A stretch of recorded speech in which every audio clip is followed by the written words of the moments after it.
تو دوست احباب شکر کرتے ہیں جی ہمارے کام پورے نہیں ہوتے، اٹک جاتے ہیں،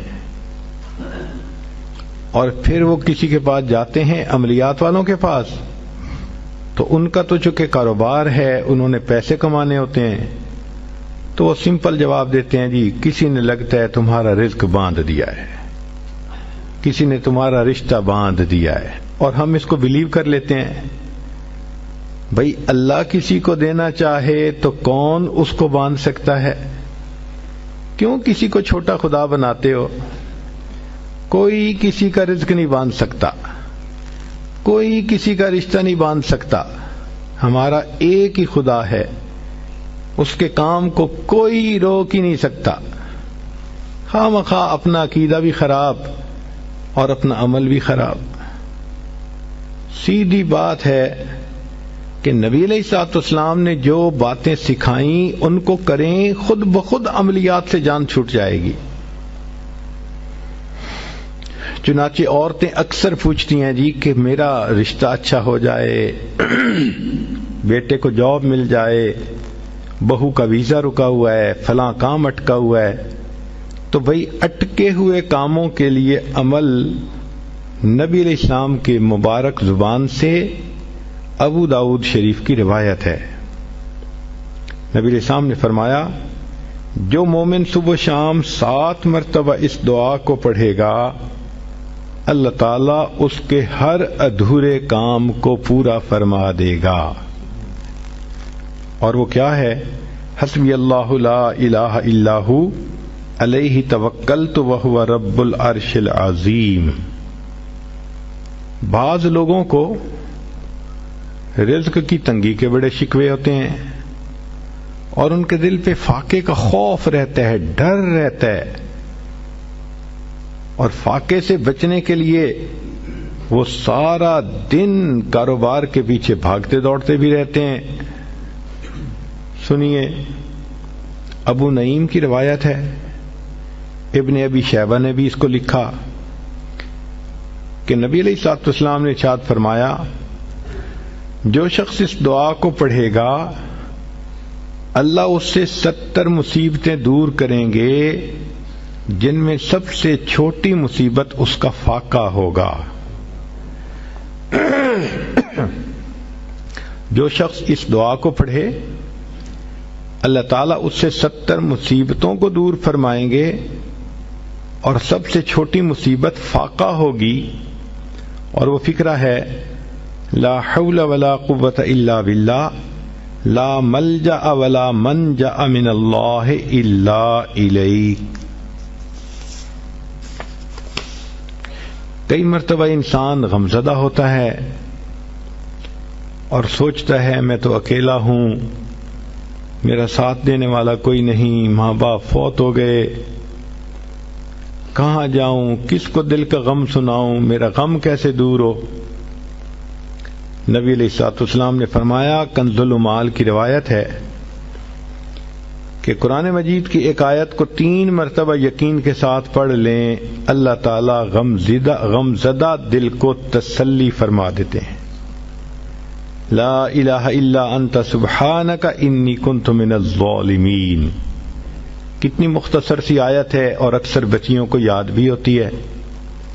اس آیت کو 3 مرتبہ پڑھنے پر اللہ تعالیٰ انسان کی سیڈنس ختم کر دیتے ہیں، غم ختم کر دیتے ہیں، دل کو خوشی عطا فرما دیتے ہیں۔ کئی لوگوں کو دیکھا کہ بیمار ہوتے ہیں، کبھی ہسپتال کا چکر، کبھی ڈاکٹر کے پیچھے، تو نبی علیہ الصلوۃ والسلام نے ایک حدیث پاک میں فرمایا، اس حدیث کو مسند احمد نے روایت کیا اور طبرانی نے روایت کیا کہ جو شخص فجر کے بعد 3 مرتبہ یہ دعا پڑھ لے اللہ 4 مرضوں سے اس کو نجات عطا فرما دیتے ہیں۔ امید ہے کہ مستورات توجہ سے یہ بات سنیں گی اور اس کی اہمیت کو ذرا سمجھیں گی کہ جو شخص فجر کے بعد 3 مرتبہ یہ آیت پڑھ لے تو اللہ تعالیٰ اس کو 4 بڑے بڑے مرضوں سے بچائیں گے۔ نمبر 1، پاگل پن.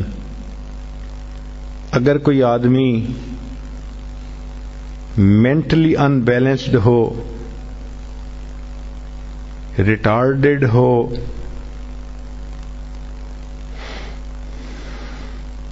یا جس بندے کو چیزیں بھول جاتی ہوں یا چیزیں یاد نہ رہتی ہوں، ذہن سے متعلقہ جو بیماریاں ہیں وہ اسی پاگل پن کے زمرے میں آئیں گی. یا کسی کو مرگی کی بیماری ہوتی ہے، وہ بھی اسی زمرے میں آئے گی. تو پہلی بیماری جو اللہ تعالیٰ دور کرتے ہیں وہ ہے پاگل پن، اور دوسری بیماری کوڑ پن. کوڑ پن کہتے ہیں چہرہ بدصورت ہو جانا. یہ بھی ہو سکتا ہے کہ برس کی بیماری ہو جائے، جیسے بعض عورتوں کو جلد بالکل سفید ہو جاتی ہے اور عجیب بدنما چہرہ ہو جاتا ہے، یا کئی مرتبہ جسم پہ تل اتنے نکل آتے ہیں، دانے اتنے نکل آتے ہیں کہ چہرہ بدنما ہو جاتا ہے، یا چہرے پر داغ پڑ جاتے ہیں کالے رنگ کے. تو چہرے پہ داغ پڑیں، چہرے پہ دانے بنیں، یا چہرے پہ برس کے نشان پڑیں، کوئی بھی چیز ہوگی وہ اسی کوڑ پن کے زمرے میں شامل ہوگی، جس سے کہ چہرہ انسان کا بدصورت ہوتا ہو. یہ بیماری بھی اللہ دور فرما دیں گے. اب جن بیچاریوں کو بیوٹی پارلر پہ جانے کا شوق رہتا ہے اور اپنے فیس پہ پتہ نہیں کیا کیا پروسیس وہ کرواتی ہیں، تو ان کو تو چاہیے کہ وہ اس آیت کو یا اس فکرے کو بار بار پڑھیں تاکہ اللہ تعالیٰ ان کے چہروں کی خوبصورتی دیر تک سلامت رکھیں. اور تیسری چیز ہے اندھا پن. اندھے پن سے مراد یہ کہ آنکھوں کی بینائی ہی چلی گئی، یا آنکھوں میں موتیا بند آ گیا، یا آنکھوں پہ اینک لگانی پڑ گئی. یہ سب ایک ہی بیماری کی تفصیلات ہیں. تو جن کی نظر کمزور وہ بھی پڑھ سکتی ہیں، یا جن کو لینز لگانے پڑتے ہیں، کنٹیکٹ لینز صحیح یا کوئی اور، اس مصیبت سے بھی جان چھوٹ گئی. اور جن کی بینائی چلی گئی اللہ ان کے لیے بھی آسانیاں فرما دیتے ہیں. تو پاگل پن کی بیماری ختم، کوڑ پن کی بیماری ختم، اندھے پن کی بیماری ختم، اور چوتھا فرمایا فالج کی بیماری ختم. فالج ایک تو ہوتا ہے کہ انسان کا ہاتھ یا پاؤں کام ہی نہ کریں، اور ایک یہ بھی ہوتا ہے کہ اتنی ویکنس کہ عورت کہتی ہے مجھ سے تو کھڑا ہی نہیں ہوا جاتا، میرے پاؤں سن ہو جاتے ہیں، میرے ہاتھ سن ہو جاتے ہیں. یہ ساری چیزیں کمزوری اور فالج کی ابتدائی سٹیجز ہیں. تو یہ سب چیزیں ٹھیک ہو جاتی ہیں. اب بتائیں کہ اتنی بڑی بڑی بیماریوں سے جس بندے کو بچنے کی خوشخبری مل رہی ہو تو وہ تو پھر اس عمل کو کیے بغیر رہ ہی نہیں سکتا. اور یہ عمل دیکھو چھوٹا کتنا ہے. وہ جو فکرہ فرمایا حدیث میں وہ ہے سبحان اللہ العظیم وبحمدہ ولا حول ولا قوت الا باللہ.